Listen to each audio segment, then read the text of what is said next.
UP के वज़ीर-ए-आला योगी आदित्यनाथ ने अपने कैबिनेट वुज़रा के लिए हिदायत जारी की हैं। अब काबीना वुज़रा फील्ड में जाएंगे और काबीना वुज़रा की सरबराही में 18 जोन्स के लिए प्रोग्राम तैयार किया गया है।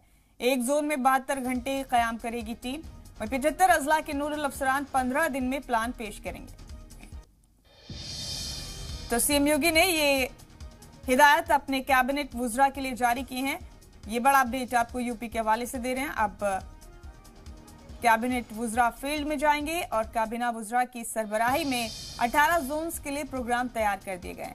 एक जोन में 72 घंटे कयाम करेगी टीम, वहीं 75 अजला के नोडल अफसरान भी 15 दिन में अपना अपना प्लान पेश करेंगे। तो यूपी कैबिनेट के वुज़रा की कारकर्दगी के लिए हिदायत दी है सीएम योगी ने। उन्होंने कहा है कि अब वुज़रा फील्ड में जाएंगे,